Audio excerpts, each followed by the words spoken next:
Hello friends, welcome to Sharing Minds channel.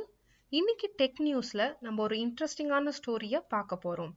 Elon மஸ்க்ன்றவரு space எக்ஸோட most powerful ராக்கெட்டை land பண்ணாம catch பண்ணலாம் and ஒரு நியூஸ் போட்டிருக்காரு. அதை பத்தி தான் இன்னைக்கு பார்க்க போறோம்.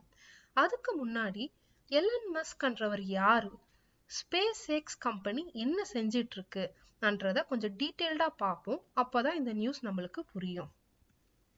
எலன் மஸ்க்ன்றவரு சவுத் ஆப்பிரிக்கா பெரிட்டோரியா என்ற ஊர்ல ஜூன் 28, 1971 அப்போ பிறந்திருக்காரு.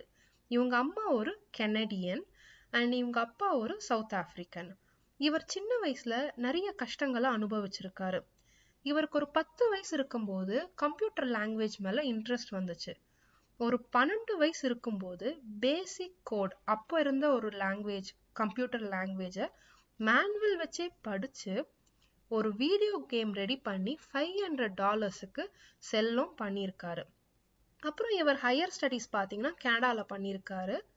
அப்புறம் எக்கனாமிக் அண்ட் சயின்ஸ்ல பேச்சுலர் டிகிரி யூனிவர்சிட்டி ஆஃப் பென்சில்வேனியால வாங்கியிருக்காரு. அதுக்கப்புறம் PhD in energy physics and material சயின்ஸை கலிஃபோர்னியால இருக்கிற ஸ்டான்ஃபோர்ட் யூனிவர்சிட்டியில சேர்ந்திருக்காரு. ஆனா சேர்ந்த 2வது நாளே டிராப் அவுட் ஆயிருக்காரு. எதுக்குன்னா ஒரு பிஸ்னஸை ஸ்டார்ட் அப் பண்ணணும் என்ற ஒரு ரீசனுக்காக டிராப் அவுட் ஆயிருக்காரு. ஆனா இப்போ அவரோட வளர்ச்சியை பார்த்தீங்கன்னா ரொம்ப வியக்கத்தக்கது. அவர் இப்போ ஸ்பேஸ் எக்ஸோட ஃபவுண்டர், சிஇஓ, லீட் டிசைனர். அது இல்லாம டெஸ்லா கார் கம்பெனி, எல்லாருக்கும் தெரிஞ்ச ஒரு நல்ல கார் கம்பெனியோட சிஇஓ அண்ட் ப்ராடக்ட் ஆர்கிடெக்டா இருக்காரு. Founder of the boring company and x.com, அதாவது இப்ப இருக்கிற PayPal. Co-founder of Neuralink, OpenAI and ஜிப்2.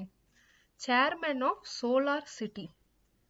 இத பார்க்கும்போது எனக்கு அண்ணாமலை மூவில ரஜினிகாந்த் சார் தான் ஞாபகம் வராரு. சரி, இப்போ இவரை பத்தி பார்த்தோம். நம்ம ஸ்பேஸ் எக்ஸ் கம்பெனியை பத்தி கொஞ்சம் பார்ப்போம். ஸ்பேஸ் எக்ஸ்ப்ளோரேஷன் டெக்னாலஜிஸ் கார்ப், இதுதான் ஸ்பேஸ் எக்ஸ். இது வந்து ஒரு அமெரிக்கன் கம்பெனி, பிரைவேட் கம்பெனி. 2002ல எலன் மஸ்க்ன்றவர் ஆரம்பிச்சிருக்காரு. இந்த கம்பெனியோட குறிக்கோளை பார்த்தீங்கன்னா, நம்ம ஒரு கண்ட்ரில இருந்து இன்னொரு நாட்டுக்கு ஃப்ளைட்ல மோஸ்ட்லி டிராவல் பண்ணுவோம்.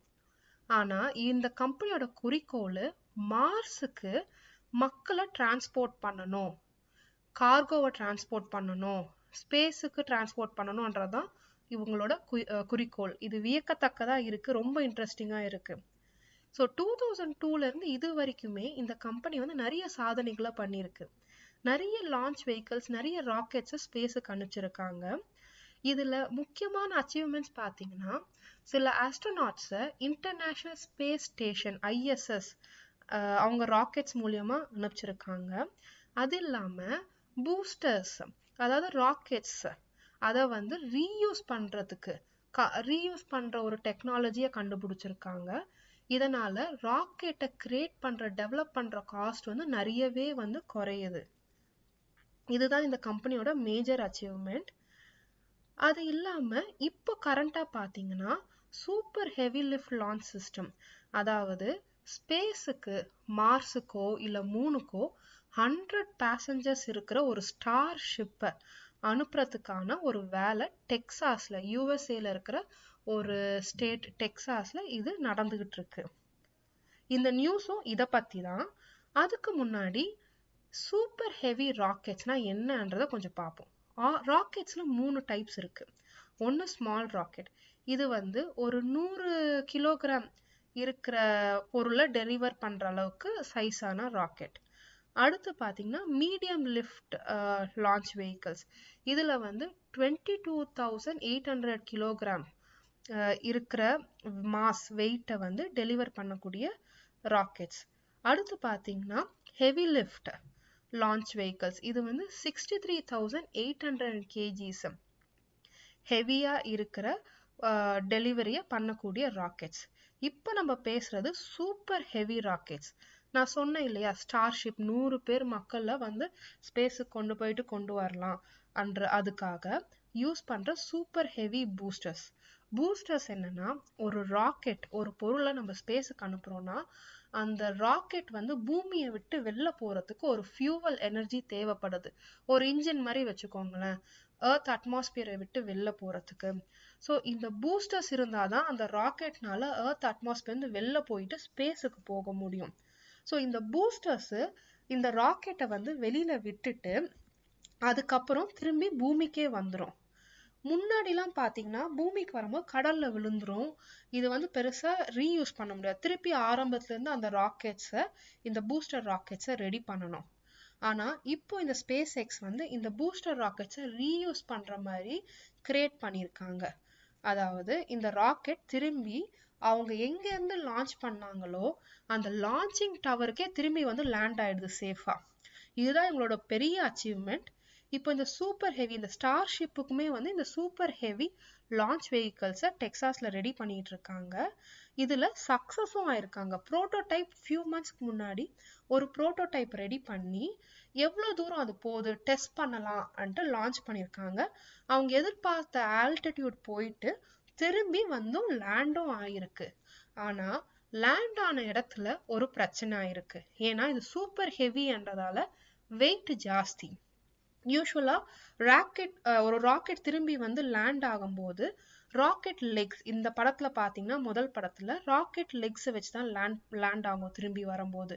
இது ரொம்ப ஹெவியா இருக்கிறதால ராக்கெட் லெக்ஸ் வச்சு லேண்ட் ஆகும்போது ஒரு பிக் பேங்கோட ஒரு ஹார்ட் லேண்டிங் வந்து நடந்திருக்கு. ஸோ இந்த ஹார்ட் லேண்டிங்கை தவிர்க்கணும்ன்றதுக்காக வேற விதமா எப்படி லேண்ட் பண்றதுன்றத எலன் மஸ்க்ன்றவர் யோசிச்சுட்டு இருக்காரு. ஸோ இவங்க என்ன சொல்றாங்கன்னா, நம்ம லெக்ஸே இனிமேல வேணாம், ராக்கெட் லெக்ஸ் இல்லாம நாங்க லேண்டிங்கை கேட்ச் பண்ணிக்கிறோம். எப்படி பண்ண போறோம்னா, ராக்கெட்லயே இருக்கிற கிரிட் ஃபின்ஸ், அப்படி இல்லைன்னா அது லேண்ட் ஆகிற லான்ச்சிங் டவர், அங்க வந்து புதுசா ஏதாவது டெக்னிக்கோ ஏதாவது ஒரு அப்பரட்டஸோ நாங்க கொண்டு வந்து இந்த ராக்கெட்டை லான்ச் பண்ணிக்கிறோம்.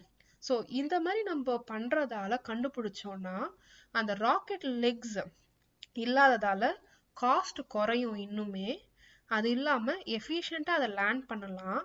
லேண்ட் பண்ணி ஒரு மணி நேரத்திலேயே திருப்பி அந்த ராக்கெட்டை லான்ச் பண்ற அளவுக்கு நம்மளுக்கு டைமும் எஃபிஷியண்டா ஃபாஸ்டரா இருக்கும் அன்ட்டு எலன் மஸ்க்ன்றவர் ட்வீட் பண்ணியிருக்காரு ஒரு couple of days back. So இதுதான் நம்மளோட நியூஸ். அது இல்லாம இதுக்குரிய எல்லா ஆராய்ச்சியும் வேலையும் தீவிரமா வந்து டெக்சாஸ்ல நடந்துட்டு இருக்கு. அது இல்லாம ஒரு மாசத்துக்கு முன்னாடி அவர் வந்து சொல்லியிருக்காரு, டெக்சாஸ் தான் கேட்வே டு மார்ஸா இருக்கும் என்றதும் சொல்லியிருக்காரு. ஸோ இது ரொம்ப வியப்புக்குரிய நியூஸா இருக்கு. நம்மளும் எதிர்பார்ப்போம், நம்மளும் ஒரு நாள் வந்து மார்ஸ் போக முடியுமான்னு பார்ப்போம்.